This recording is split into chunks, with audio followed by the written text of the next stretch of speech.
So, good afternoon, everybody. Nice to see you all. This is Andrea Santo from talking to you from Isle of Wight in the UK. Thanks very much for watching, for being here with me. This is another live, 30 minutes live, and I am recording to do for the YouTube and also for Instagram. So I hope you're doing well. How have you been? Today I am going to dedicate these 30 minutes to talk to you about something that is really relevant to me. Just for those that don't know me, I am a clinical psychologist, and I have been a clinical psychologist for the last 10 years now, or 11 years. And I have been living in the UK for that long too. And my practice is very much across the generations. I work with young people. I work with adults, families, Mrs. Simone children, and it is such a beautiful job. And I hope I'm sure you might have heard of it, clinical psychology. If not, feel free to research it.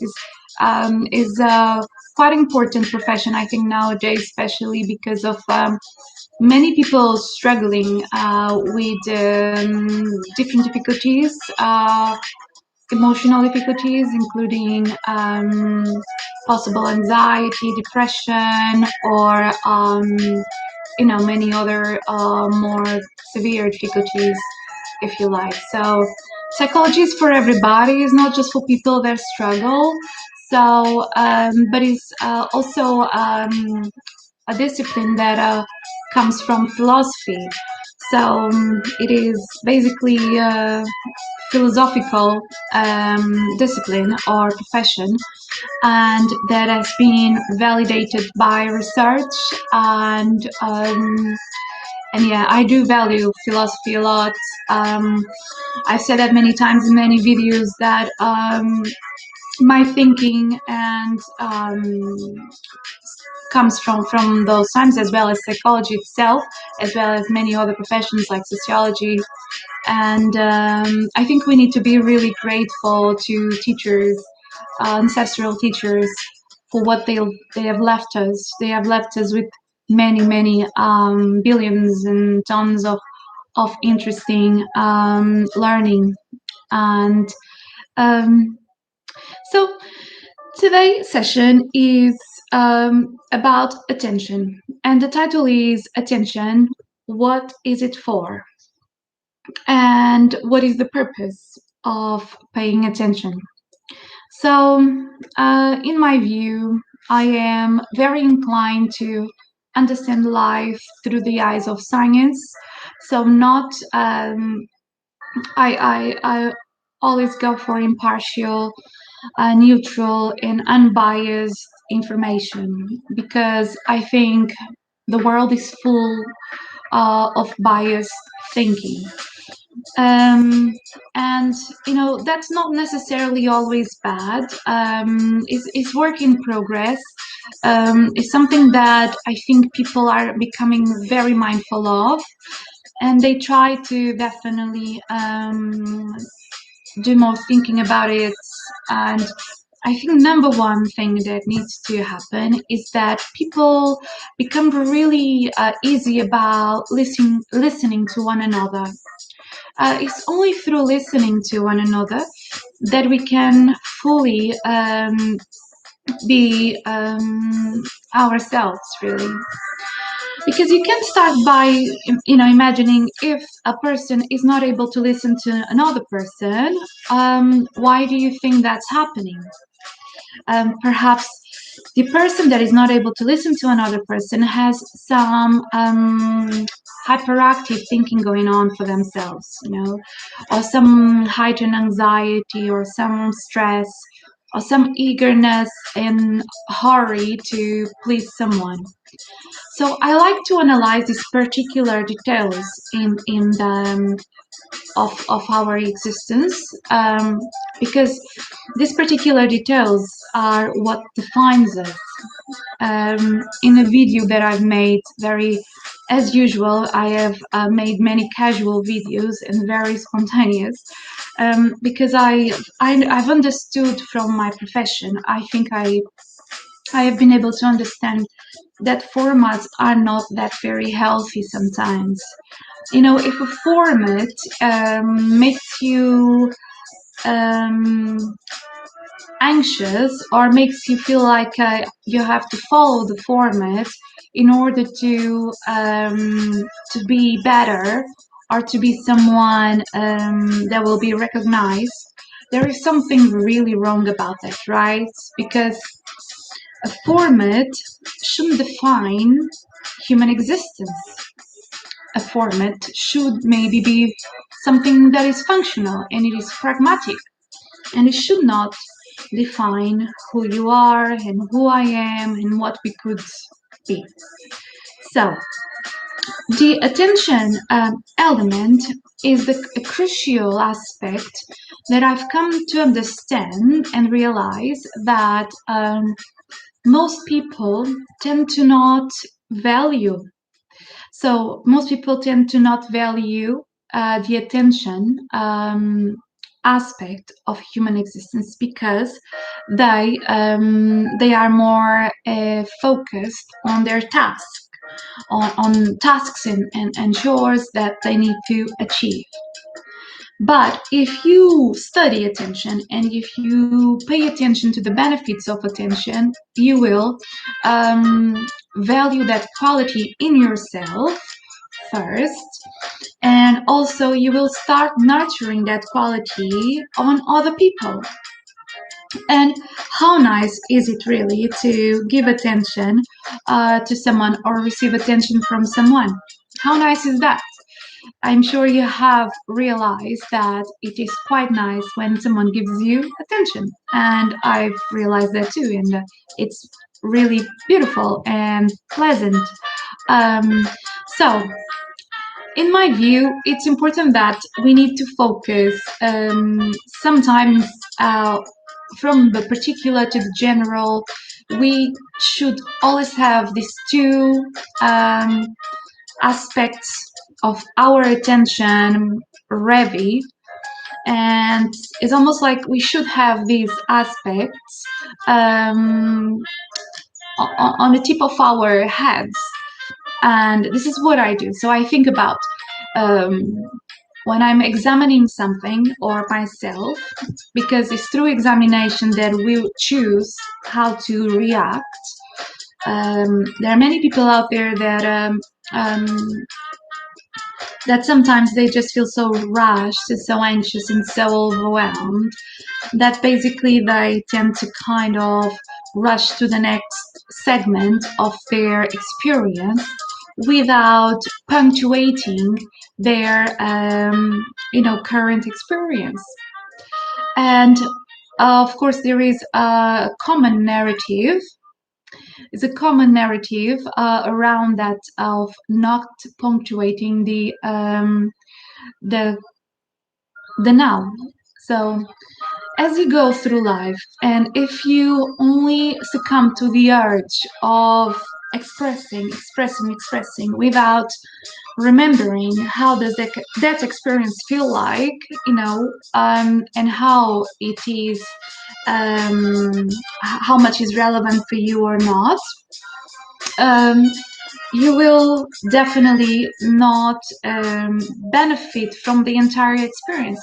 The experience will end, and you will feel like, oh, this was really not satisfactory enough, if that makes sense. So, attention, therefore, I think it serves a huge purpose in our survival, as well as in our ability to enjoy the moment and to live in the moment fully, because that's really what we are here for, and it's what we are meant to do, is to enjoy life and to be present in the now, and to feel that we are in control and able to self-regulate faster and faster and faster. So of course, it is important to highlight that the world is still not yet very psychologically minded, which makes then our lives more harsh, because as an individual doesn't really care about the way they feel, and they just go through task to task, just rushing and looking down, looking on at the floor, and not really expressing their genuine emotions, even if they are of fear.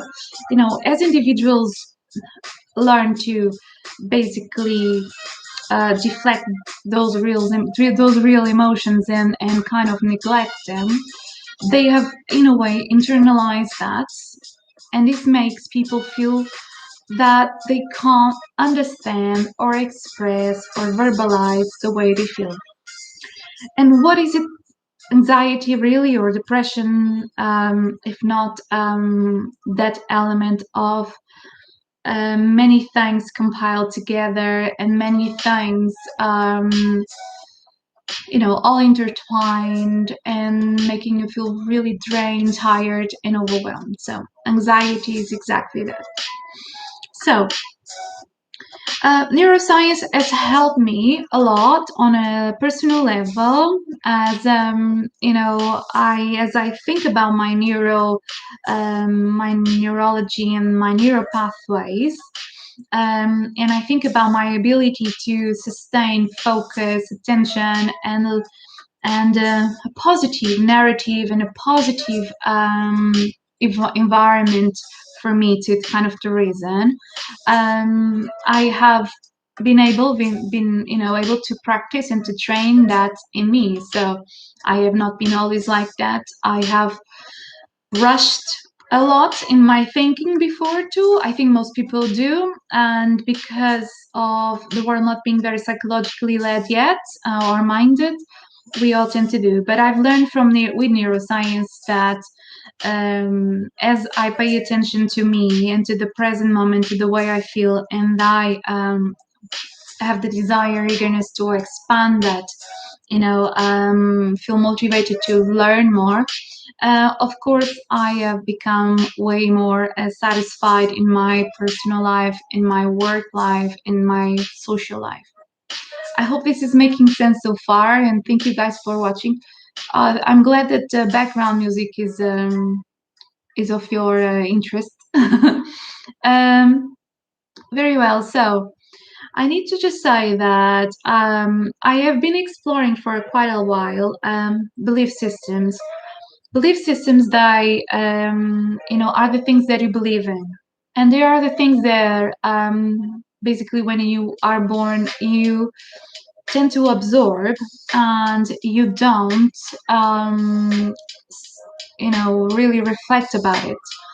I was brought up in a Christian belief system, but I have also embraced the Buddhist belief system before, and I've studied it, as well as Portuguese belief system, and now British one.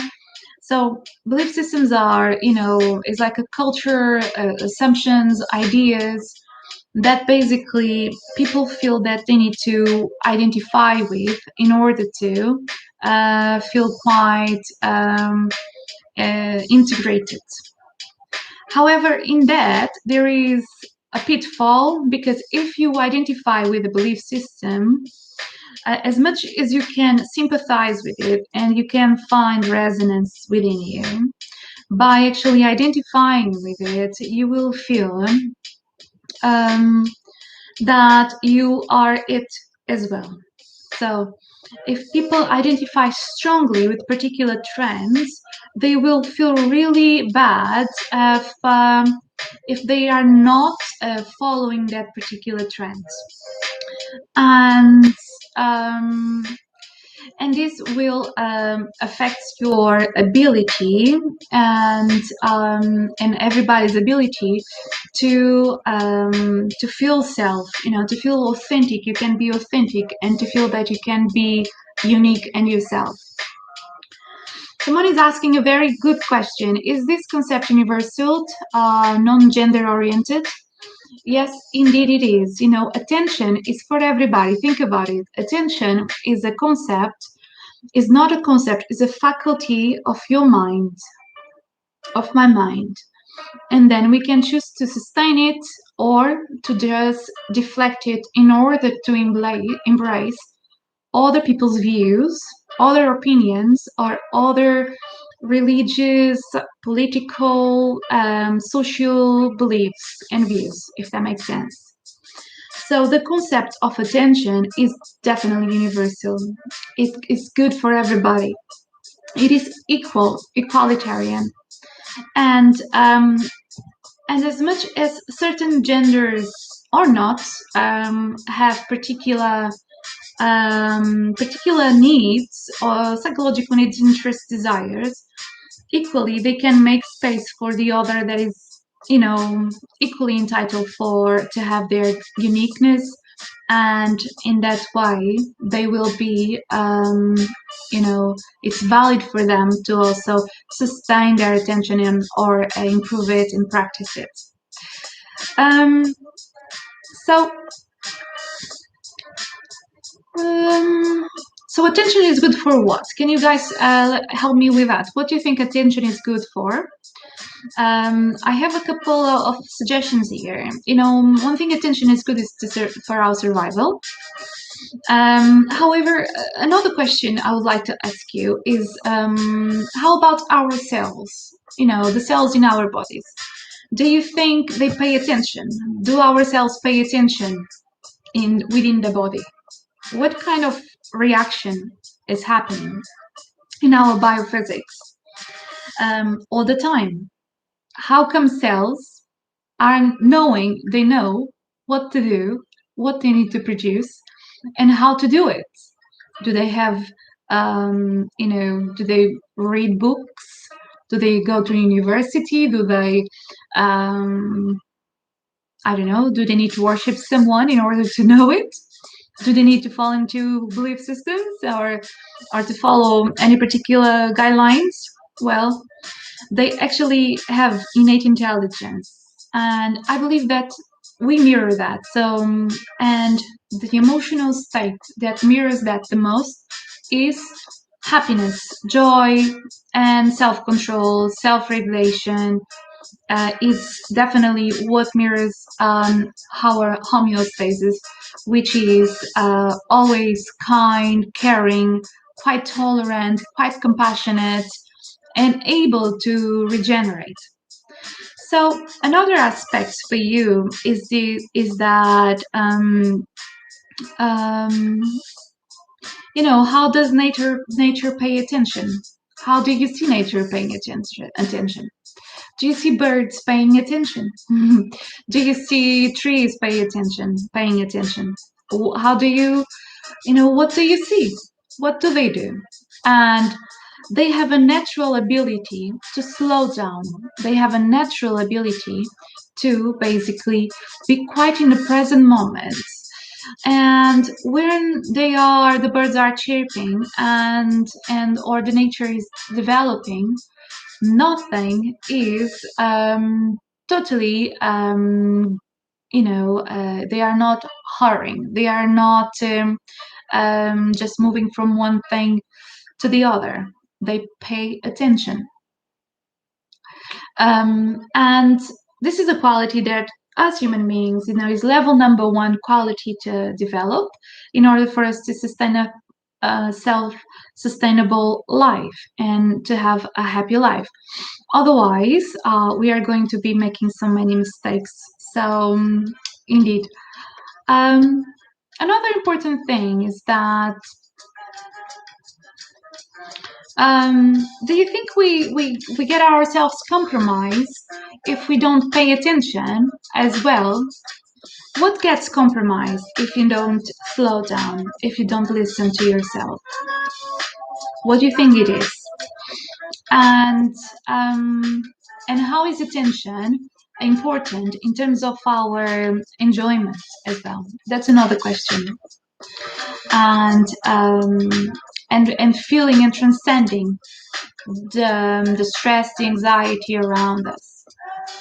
So as you can tell, I'm very strong today on attention, as it serves me really well, and I think is number one faculty for us all to study together and to encourage each other to be more mindful of, if you like, as if we don't encourage each other on this aspect, we might encourage each other on the opposite aspect, which is to rush around all the time and to basically feel that we shouldn't love ourselves as it is in our origin to do.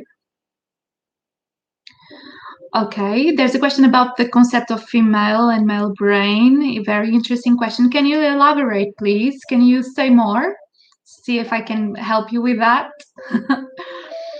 Lovely.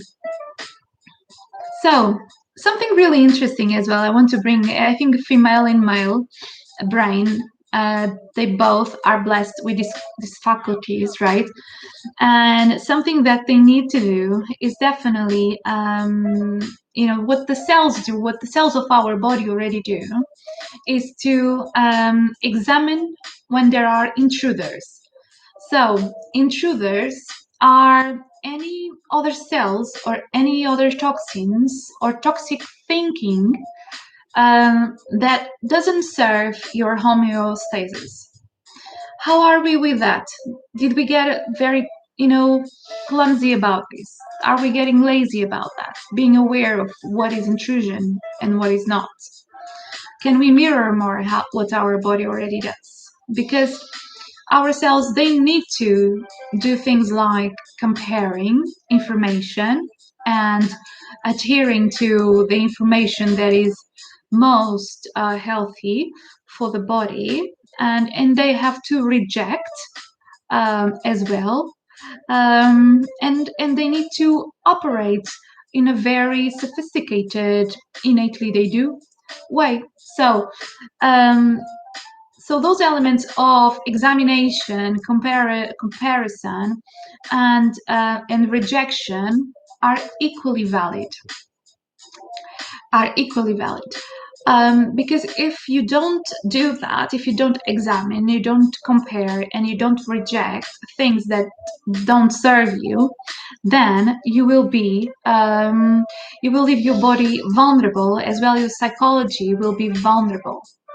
So this is what attention does for us, I think, which is highly importance, and obviously comes from the individual himself. It comes from the individual himself or herself, with their ability to just be present and to pay attention to the way they feel. Okay? So that element is really important. I think that element will trigger in you, and it can trigger on people their own joy, because I've analyzed joy for quite a while. What is joy? Joy is when you feel eager, when you feel you're being kind to yourself, when you feel you're contributing, you're offering a meaningful contribution.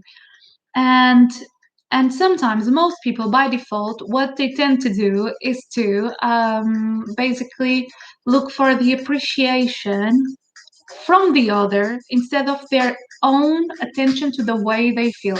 So, if you would, I will be answering your question soon. Thank you for that.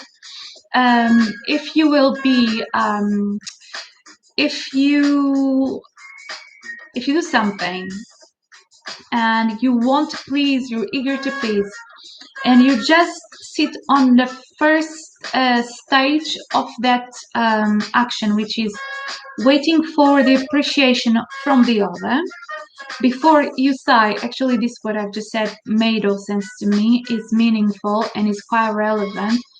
When you have, if when you don't have that idea of that habit of paying attention to yourself, what you will experience is a sense of failure because you're so reliant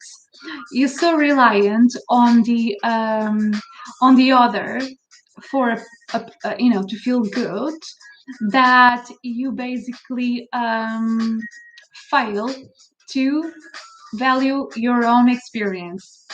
And I think that is quite important that we on an individual level value our own experience, otherwise we are just going to miss out on quite a lot, that's for sure.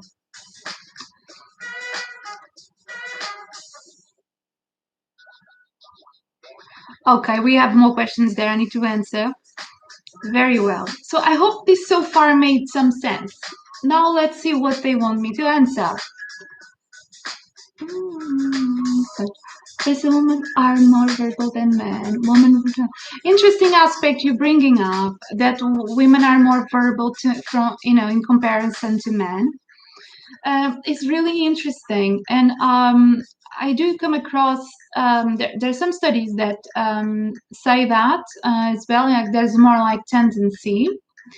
Um, However, it's very relative because it depends on what you mean by verbal. Do you mean expressive? Do you mean like women are more expressive, or more emotional than men, and they can project more emotions than men? I do believe that men and women they have the exact same ability to um, to express themselves. However, of course, um, we don't need to be all the same. So we will always have areas of development in ourselves. But the most important thing is the factor of attention that if you are a man or a woman, how are you paying attention to the way you feel? Because if you don't value how you feel, you will definitely maybe value how others feel about you. And this is what makes it really hard and difficult for a person. Okay, because a person needs to always. I always think about math, so you have to sum up 1 plus 1, 1 plus 1.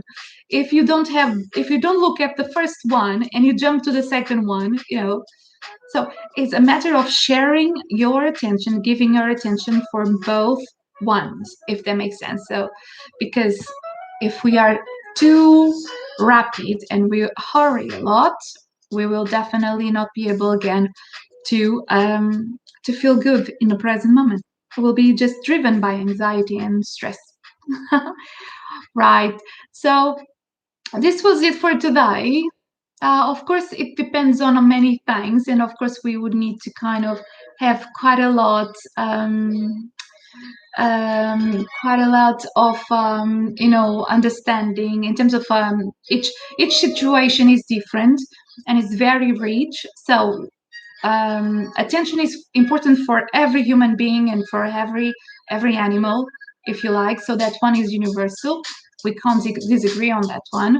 But there are many aspects of that influence a person's life, and obviously we always need to be very gentle and attentive to them as well, and not to just generalize things. Okay. So thank you guys once again for, I don't know if you have any final questions. Um, I can see Krishna there and Danielle as well. Nice to see you guys.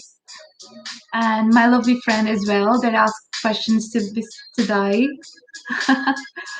And yeah, so that was it for today. Attention is important, and it's like you need eggs to make a scrambled egg. So you have to have attention in order to be happy. So pay attention to your magnificent self. Reflect about you. Take time for that, and know who you are. Know yourself better. And yeah, I leave you with that. Thank you very much for your time today. And I'll see you next week again at 5. See you then. Bye bye.